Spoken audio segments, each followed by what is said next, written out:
Thank you. Your time, your trust, and your comments keep this community alive. As you listen, share your thoughts, feelings, and lessons below so we can learn together. Settle in. The truth and the twist are coming. Let's get into it.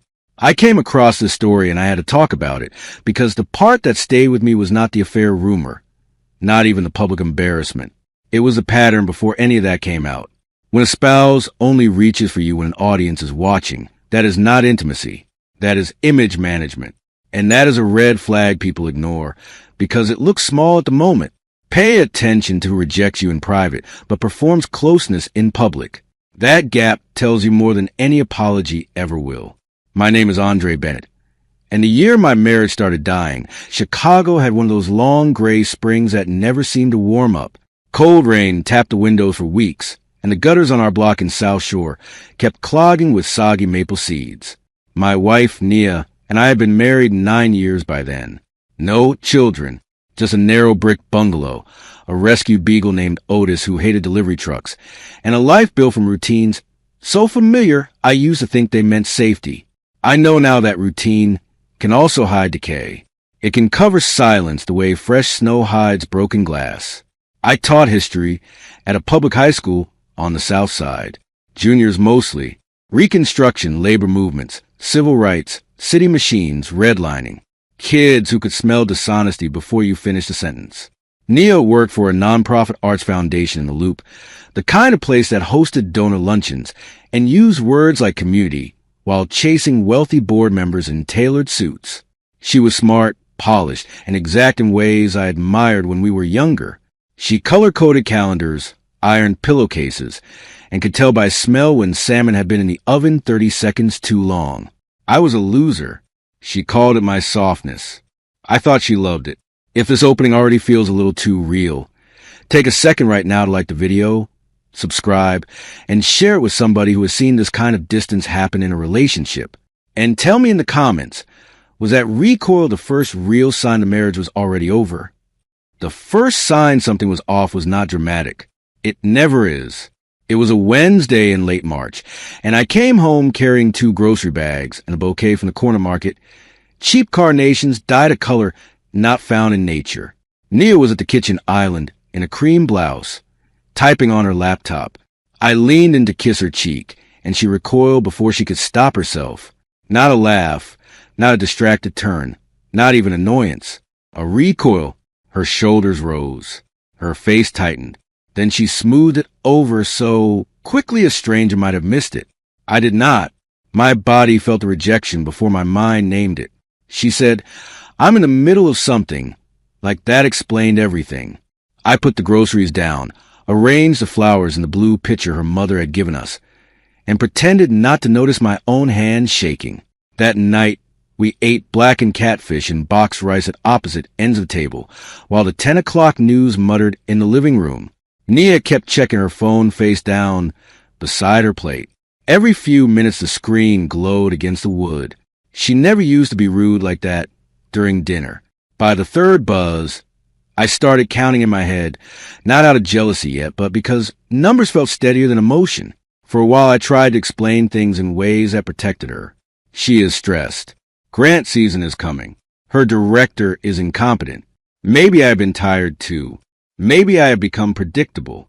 Shame makes you inventive. It will hand you excuses in neat little stacks and call them maturity. Looking back, I can see how badly I wanted a reason that did not require me to face the obvious one. I wanted a marriage problem. What I had was a wife who had begun relocating her tenderness elsewhere and expected me not to notice the empty space it left behind in our house. Nia's late nights increased in a way that sounded reasonable if you heard them one at a time. Donor dinner, board prep, emergency edits on a proposal, last-minute meeting with development. It was always one more thing. She'd come in close to 10, smelling faintly of citrus perfume in cold city air, eyes bright in a way they never were for me anymore. She would drop her tote near the stairs, bend down to rub Otis behind the ears, and ask if I had eaten, not if I waited, not if I missed her, just whether I had handled myself, like a babysitter checking in on an older child. We used to dance in the kitchen. That was our thing. Not every night, but enough that the memory had its own groove. Old soul music on the speaker. Me off beat on purpose until she laughed and corrected me with her hands on my shoulders. The gap between us became real to me when I realized we had not done that in almost a year. I tried once in April. The Isley Brothers came on while I was washing a skillet, and I held out my hand and smiled. She looked at it, then at me, and said, "Andre, I am not in the mood for all that." All that. What shocked me about this situation was not that I stayed calm for so long. It was how carefully I made myself smaller inside my own marriage. I started asking for less because I thought it would make her more comfortable. Has anybody listening ever done that and called it patience? That was me. And honestly, this is where I think things went wrong for a long time before the big moment. I kept treating rejection like temporary, whether instead of recognizing it as climate. When somebody keeps moving the line of what you're allowed to need, eventually you stop recognizing yourself. In May, our church hosted its annual Saturday fish fry in the basement fellowship hall. Nia had promised to come help serve plates after her brief stop at a donor brunch in River North. I stood beside Deacon Palmer under fluorescent lights, scooping greens onto styrofoam trays, while old women compared pound cake recipes, and the youth choir rehearsed down the hall. Nia never showed. She texted at 3:12 p.m., still tied up, so sorry. No explanation. No call. I smiled through it because church people watch marriages the way some people watch weather maps, searching for signs. That evening I drove home alone with a pan of leftover peach cobbler cooling on my passenger seat. The first hard piece of evidence arrived by accident. I was carrying her blazer from the downstairs chair to hall closet when a folded valet ticket slipped from the pocket. The location was a boutique hotel in the West Loop. Date stamped the same Thursday. She told me she had spent the evening in a donor strategy session at her office. I stood there under the hallway light with the paper in my hand for a full minute. My ears went hot. My first instinct was to storm upstairs and demand an answer. Instead, I slid the ticket back where I found it. I wanted one clean truth, not a practice lie. That choice haunted me for weeks. If I had confronted her then, maybe the whole thing would have broken open sooner. Maybe we could have salvaged something honest before pride and humiliation got involved. Or maybe she would have lied to my face and taught herself that I was still willing to swallow it. I do not know. I just know the version of me standing in that hallway was still trying to preserve dignity by being measured. I thought calmness would protect me. What it really did was buy her more time to live two emotional lives, while I kept house in the one she had already abandoned. Summer came hard that year. Lake air turned heavy and sticky. Buses smelled like wet denim and body spray. And the sidewalks around 63rd hummed with kids free from school and old men arguing about the Cubs outside the corner store. Nia got lighter as the weather got hotter. Not with me. In general, she began going to work in clothes that made her stand straighter. New earrings, better heels, a silk scarf I had never seen before. She hummed while getting ready. She took longer with her hair. She laughed at the texts. The transformation would have been beautiful if I had not known none of it was meant for home. One Friday in June, I left school early because the building AC was out and summer staff training got canceled. I decided to surprise her with lunch downtown. There's a little black-owned place near her office that makes jerk chicken wraps, so good the line stays out the door by noon. I parked 2 blocks away, carried our food in a paper bag, and saw her through the restaurant window before she saw me. She was at a corner table with a man in a navy shirt, leaning in, smiling with her whole face. Not a polite smile, open smiling, hands around a glass, eyes fixed. The man was black, maybe early 40s, square shoulders, neat beard, cuff links on a summer afternoon. He had the kind of deliberate calm some people confuse with class because it has money attached to it. Nia touched his wrist while laughing. Not romantically obvious. Not enough for a stranger to stare, but enough for a husband to feel a door close somewhere inside his chest. I did not go in. I stood frozen beside a parking meter until someone brushed past me and said, "Excuse me." Then I turned around, set the bag of food on the hood of my car, and drove home with my jaw clenched so hard my temples throbbed. She came back that night around 8, carrying the same tote bag and the same face. she wore every evening. She expected not to be questioned. I asked how her day went. She said, "Busy, the usual." I asked if she had lunch. Grabbed something at my desk. The lie was smooth, so smooth I almost admired it. That was the first night I slept on the couch, though I told her I had fallen asleep watching a documentary. Otis curled against my shin, warm and trusting. Around 2 in the morning, I heard Neil laugh softly upstairs at something on her phone. I did not move. His name came to me later, through ordinary conversation. Marcus Bell, she said one evening while rinsing blueberries. He joined the board engagement team. He has good ideas, but he talks too much.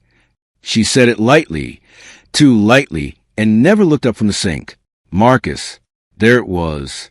A name with a body attached. After that, I heard it often. Marcus said this. Marcus thought that donors might be useful. Marcus knew a chef. Marcus had tickets. Every mention came dressed in professionalism, but the frequency made its own confession. You do not bring one person home that often in conversation, unless they live in your head rent-free. I started noticing details I had once dismissed. She changed her phone password. She turned the screen away when I entered the room. She took calls on the back steps instead of in the kitchen. She became oddly protective of her work tote, carrying it from room to room like a purse full of state secrets. And the strangest part was not the secrecy. It was her confidence. She was not acting like a woman terrified of being discovered. She was acting like a woman who had decided discovery was unlikely because the man she lived would have become too gentle to challenge her directly. In July, my older sister Clarice stopped by with sweet tea and unsolicited truth, the way older sisters often do. She sat at my kitchen table, looked around the room, and said, "Why does this house feel like a waiting room?" I laughed too hard because it was true. Clarice watched Nia's habits for 20 minutes and later, out by my grill, asked me plainly, "Is there somebody else?" I said I did not know. She stared at me over her glasses and replied, "You know enough to ask." I still did not. That was the second big decision point. I chose delay over disruption because disruption scared me. August brought the invitation that changed everything. The foundation was celebrating the opening of a new art center in Bronzeville with a formal gala at an old restored bank hall. Live band, press, major donors, board members, partners expected. Nia handed me the embossed envelope while standing in the doorway of my study. "I really need you there," she said. Again, not want, need. The word scratched at me. She talked about optics, about donors loving to see stable leadership, about how everyone would bring their spouse. I watched her speak and thought, so that is what I am now, a credential with a necktie. I almost refused. I had every reason to. But the truth is, I was tired of finding pieces of my own marriage in discarded clues. A valet ticket, a lunch glance, a changed tone. I did not want another hidden fragment. I wanted the whole shape. So I said yes, not because I was hopeful, because I was done being managed in partial information. If there was something to see, I would see it with my own eyes. If there was humiliation coming, I preferred it clean. Neil looked visibly relieved when I agreed, and that relief told me she had been worried I might stop cooperating in her performance. The week before the gala, she was almost cheerful with me, not affectionate, strategic. She asked if my black suit still fit. She suggested I get a haircut. She even bought me a new tie, burgundy silk, and laid on the bed without a note. Watching her do just enough to create the image of care was one of the loneliest experiences of my life. Genuine warmth leaves room for surprise. This felt measured, portioned, efficient, like she was setting a stage. I played along, because by then I had my own reason for showing up. I needed the truth to pick a side in me. The day of the event was brutally hot for late September, the kind of heat that rises off Lakeshore Drive and makes even polished people irritable. I went to my barber on the 17th of that morning. Reggie lined me up, brushed loose hair from my neck, and asked what the occasion was. "A work thing for my wife," I said. He nodded and said, "Walking like you belong everywhere." That line stayed with me. When I got home, Neil was upstairs steaming her dress. Otis paced outside the bathroom door, whining at the cloud of chemical perfume drifting down the hallway. Even the dog seemed uneasy. She came down around 6 in a dark green gown that fit her like she had been poured into it. Hair swept up, small diamond studs, lipstick the color of blackberries. She was beautiful. That is what made the ache so sharp. Beauty does not soften betrayal when it is pointed away from you. She turned once and asked, "Too much?" I said, "Not if the person you want to notice sees you." She froze just for a breath, then smiled in that thin way people smile when they choose not to hear danger. "You're being strange," she said. No, I was becoming honest. The restored bank hall looked like money trying to cosplay as history. Marble columns, gold trim, tall windows reflecting the last strip of sunset. Waiters drifted by with crab cakes on silver trays, while donors in linen and silk discussed impact as if it were measurable in champagne pours. Nia slipped into that space like she had trained for it. Her back straightened, her smile widened, her voice warmed. She introduced me to people whose names disappeared before they finished speaking. I nodded, shook hands, thanked strangers for supporting arts education, and kept one corner of my attention fixed on her eyes. They were searching the room for somebody. I saw Marcus Bell near the stage talking to an older white couple with foundation badges on their jackets. He was even more polished than he had looked through restaurant glass. Charcoal suit, pocket square, relaxed posture. He carried himself like a man accustomed to being welcomed. When Nia noticed him, her body shifted before her face did. Her shoulders dropped. A spark passed through her. It was subtle and devastating. He looked up seconds later, found her in the crowd, and smiled. Not broadly, privately.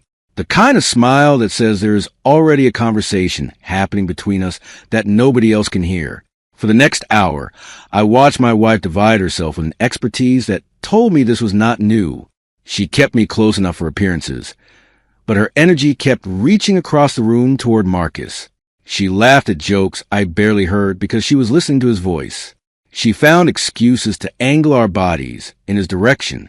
Once, when someone interrupted him, her eyes followed the interruption with irritation before returning to me with a smile she expected me to accept as sincere. That was the moment I stopped wondering whether I was imagining things. My confusion died there. What replaced it was colder than anger. During dinner, I ended up across from a retired judge who wanted to discuss public school curriculum, while Nia sat 2 seats away beside a donor couple and directly opposite Marcus. He asked her a question about the center's youth outreach plan, and she lit up, not because of the content, because he had asked for it. She leaned forward, hands moving, voice low and rich, giving him a version of herself I had not seen in months. The judge was still talking to me about textbook bans, but his words blurred. I remember staring at the water glass in front of me and realizing my wife looked more married to possibility than to me.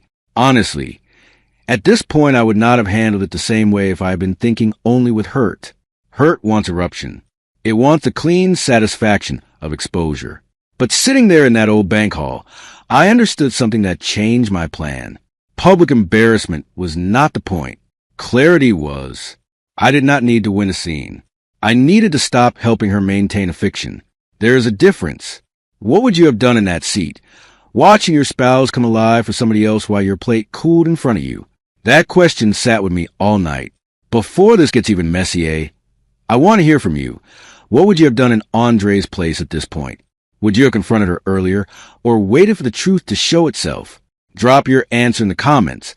And if you're into real relationship drama stories with lessons in them, like this video, share it and subscribe for more stories like this. After dinner, the band started. Real musicians, not a DJ. A trumpet, upright bass, brushed drums, keys soft as rain. People drifted toward the dance floor in polished little pairs. Donors rediscovering youth under amber lights. Nia touched my elbow. "Come on," she said under her breath. "We should dance." I looked at her. "Why?" She blinked. "Because everybody is." I asked again very quietly, "Why?" And there it was, that flicker of irritation. Not sadness, not longing. Irritation that I needed a reason besides public expectation. "Andre," she said, jaw tight, "please do not make this weird. I wish I could tell you I delivered some perfect lines. I did not. I just said the truest thing I had. You only want me when people are watching." Her face emptied. The music kept playing, but around us the room seemed to sharpen. She squeezed my arm and whispered, "Not here." I gently removed her hand. "That is exactly the problem," I said. "Everything with you is not here. Not at home. Not at church. Not at the table. Just here." I did not raise my voice. I did not need to. The refusal itself was loud enough because it interrupted the role she had assigned me. Her eyes moved past me for half a second, and I followed the glance. Marcus was watching. Of course he was. Something in me settled right then. I turned my head toward him, not dramatically, just enough for him to know I knew. He started to look away, then did not. Nia said my name in that warning tone wives use when they still believe they can steer a man through tone alone. I ignored it. I said, "You should dance with the person you have been saving your smile for." That did it. Shot across her face, so fast it almost looked like guilt. Marcus took 2 steps in our direction and stopped. "Everything all right?" he asked, performing concern so smoothly he might have practiced in mirrors. I looked at him and said, "Better now." Nia whispered, "Andre, stop." I said, "No, I am done stopping. I stopped asking you to talk. I stopped asking you to come home. I stopped asking you to touch me because every time I did, you acted like I was imposing." A woman nearby lowered her champagne glass. A couple turned openly toward us. I did not care. My humiliation had been private for months. Why was hers suddenly sacred? Nia's voice trembled when she said, "This is not what you think." That sentence almost made me laugh, because by then it was exactly what I thought. I told her about the hotel valet stub, lunch in June, the late nights, the way she flinched from me in our kitchen. I did not accuse her of sleeping with him because I did not know, and at that moment, it no longer mattered. Betrayal had already happened in plain sight. I am not dancing with somebody who spends her best self somewhere else and comes home to manage me, I said. The band played on for another 20 seconds, then stopped. She started crying quietly, furious tears, embarrassed tears, maybe real ones too. Human feelings mix badly when they are cornered. Marcus muttered something about giving us space and backed away, which told me more about him than any confession could. Men who enjoy the glow rarely stay for the heat. Nia reached for my wrist. I stepped back. That tiny movement hurt her more than all my words. I could see it. Good. Not because I wanted to wound her, but because for once she was feeling the distance she had been creating all year. Distance feels theoretical until it is returned to you. I walked out through the side doors into the courtyard behind the hall. The night had cooled. Somewhere farther down the block, tires hissed on wet pavement from a street cleaner passing by. Music leaked through the brick walls in muffled bursts. I stood beside a planter full of ornamental grass and breathed like a man who had been underwater too long. A minute later, Nia came out, lifting her dress slightly to move faster. She looked less polished in the courtyard light, younger somehow, more frightened. "How could you do that to me?" she asked first. "Not what happened to us." To me, that question stripped the last bit of fog from my mind. I said, "That is what you came out here with." She started talking fast then, about board members, about donors, about gossip, about what people would say at work on Monday. Every sentence centered on reputation. Not marriage, not pain, not accountability. Reputation. I let her run out of air. Then I asked her one simple thing. "When did you stop caring whether I felt humiliated?" She stared at me and said nothing. The silence told the truth more cleanly than a confession would have. She had not tracked my hurt because she had downgraded its importance. Eventually she whispered, "It was not supposed to go this far." I said, "What was not?" She wrapped her arms around herself and looked away. "Marcus just listened," she said. "He made me feel interesting again." There it was, the hunger beneath all the polish. Not lust exactly. Vanity, recognition, the thrill of being freshly seen by new eyes. I understood it more than I wanted to. Midlife does strange things to ordinary people when they mistake attention for rebirth. But understanding a weakness does not excuse what somebody builds with it. She had fed that feeling while starving the marriage that had carried us through leaner years. I told her we were leaving. She resisted at first, still thinking in terms of damage control. I said, "No, this part matters. You wanted a husband here for the picture. The picture is over." She went back inside to get her wrap and purse. I waited in the courtyard and watched through the glass as people pretended not to stare. Marcus stood near the stage, hands in his pockets, already separated. That image stayed with me more than the confrontation. The ease with which he stepped back into professional posture. Nia returned 5 minutes later, eyes swollen, shoulders squared, carrying the collapse of her evening in one trembling hand. The ride home was quiet except for the rattle Otis made against his crate when we opened the back door. Nia went upstairs to change without speaking. I sat at the kitchen table beneath the yellow pendant light and listened to the refrigerator hum. My trumpet case was under the bench by the wall, dusty from neglect. I had not played in months. Before marriage got heavy, I used to take out on late nights and work through old standards until breathing through brass settled me. I opened the case and held the horn in my lap without playing a note. Some grief needs your hands occupied before your mind can speak. She came down in one of my old college sweatshirts and stood in the doorway like a person asking entry into a home she used to own. Her makeup was gone. Her face looked tired and plain and real. "I am sorry," she said. I believed that she felt bad. I did not yet believe she understood the scope. I told her she would sleep in the guest room. She flinched, then nodded. "I am not punishing you," I said. "I am separating my body from somebody who treated my need for closeness like an inconvenience." That sentence hurt me as much as it hurt her, because saying it made the truth solid. Morning brought consequences the way daylight always does. Her phone lit up before 8.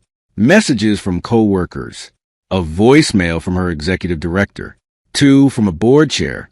1 text from Marcus that she showed me without my asking. "I am sorry about last night. Best if I keep my distance." That was his whole contribution after months of orbiting my marriage. Distance. I almost thanked him for proving my instincts right.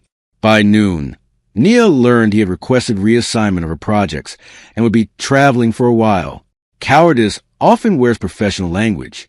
The fantasy that had made her feel chosen evaporated under fluorescent reality. My sister Clarice came by that afternoon with groceries, no questions, just collard greens, chicken thighs, and the kind of practical mercy older women specialize in. She hugged me hard on the porch and hugged Nia more lightly, which said enough. Later, while Nia cried upstairs, Clarice stood beside me in the kitchen and said, "Do not confuse her panic with transformation." That sentence saved me from 100 sentimental mistakes. Because Nia was remorseful, yes, but remorse after exposure is not the same thing as rebuilt character. I needed to remember that. Accountability is not what you say when the floor drops. It is what you practice after the room gets quiet. Over the next 2 months, the consequences unfolded in ways less dramatic and more costly. Nia took leave from work, then returned under scrutiny she could feel in every meeting. Some board members became cool with her. One long-time mentor stopped calling. At church, people were polite but curious. At home, she found a therapist and stopped guarding her phone. I found one too. We spoke honestly for the first time in years, which sounds noble until you live it and realize honesty after betrayal is mostly a series of humiliations you choose not to avoid. Some nights I hated her. Some nights I missed a version of us that never really existed. We did try counseling together, slowly. In one session, the therapist asked when I knew something was wrong. I said, when she only wanted me close where there was an audience. Nia cried at that, really cried, because it was true, and because truth can sound cruel when you've spent months dressing it in softer clothes. I told her I could eventually forgive poor choices, vanity, confusion, even emotional infidelity, if it was named honestly. What I could not live with was contempt. That recoil in the kitchen, that performance at the gala, those things changed me. They taught me how loneliness can sit beside you wearing a wedding ring. We divorced the following spring. Quietly. No screaming, no courtroom spectacle, just papers, signatures, and a small legal office in Chatham with bad coffee and fake ficus trees. Some people expected me to feel victorious because the man she drifted toward vanished when things got difficult, and because her reputation took a hit she had spent years trying to build. But real life does not hand out movie endings. What I felt was cleaner than revenge and sadder than triumph. I felt released. And that night, months later, at my niece's wedding, when the band started up and somebody asked if I wanted to dance, I stood, smiled, and said yes to joy where it was honest. If this story hits you hard, don't leave without liking the video, subscribing, and sharing it with someone who needs a reminder that private disrespect always catches up in public. And in the comments, let me know, do you think Andre made the right choice by refusing that dance, or would you handle the ending differently? This story stayed with me because the turning point was not a dramatic confession. It was that simple refusal on the dance floor after months of private rejection. By then, the marriage had already been hollowed out by small acts of contempt and performance. The lesson for me is clear. Do not let somebody keep you for an image while starving you of care in private. And do not mistake panic after consequences for real change. If you were Andre, would you have left with the valet ticket at the lunch window or at the dance floor? The end.